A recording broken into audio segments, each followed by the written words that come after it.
మే నెలకు సంబంధించి ఆంధ్రప్రదేశ్లో వైఎస్ఆర్ పెన్షన్ కానుక నగదు ఎవరికైతే బ్యాంక్ అకౌంట్లు యాక్టివ్లో ఉండి ఆధార్కి లింక్ అయినాయో వాళ్ళకి అకౌంట్కి డైరెక్ట్గా ట్రాన్స్ఫర్ చేయడం జరిగింది.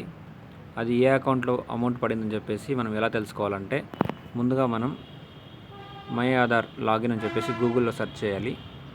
సెర్చ్ చేసిన వెంటనే మనకు ఫస్ట్ లింక్ వచ్చిన దాని మీద క్లిక్ చేసినామంటే మనకు లాగిన్ పేజ్ కనబడుతుంది. వెల్కమ్ టు మై ఆధార్ అని చెప్పేసి ఆ లాగిన్ పేజ్ ఓపెన్ చేసి ఆ లాగిన్లో మనకు బెనిఫిషియరీ అంటే పెన్షన్ తీసుకున్న వాళ్ళు, పెన్షన్దారులు ఎవరైతే ఉన్నారో వాళ్ళ ఆధారు మరియు వాళ్ళ మొబైల్కి లింక్ అయిన ఆధార్కి లింక్ అయిన మొబైల్ నెంబర్కి ఓటీపీ ఓడిపోతుంది.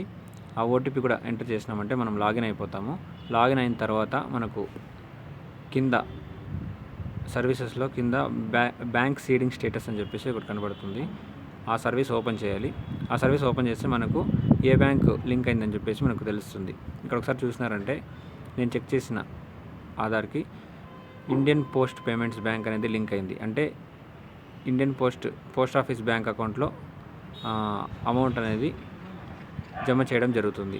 అదేవిధంగా బ్యాంక్ సీడింగ్ స్టేటస్ అనేది ఖచ్చితంగా యాక్టివ్ అనేసి ఉండాలి. ఇక్కడ యాక్టివ్ అనేసి ఉంటే మాత్రమే బ్యాంక్లో నగదు జమ చేయడం జరుగుతుంది. ఒకవేళ ఇన్యాక్టివ్ ఉండి కానీ లేదంటే వ్యక్తికి అసలు బ్యాంక్ అకౌంట్ లేకపోతే అలాంటివన్నీ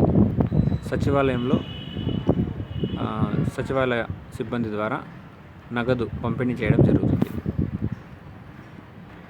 అసలు ఇక్కడ బ్యాంకే లింక్ లేదని చూపించినా కూడా వాళ్ళకు క్యాష్ రూపంలో సచివాలయంలో పంపిణీ చేయడం జరుగుతుంది.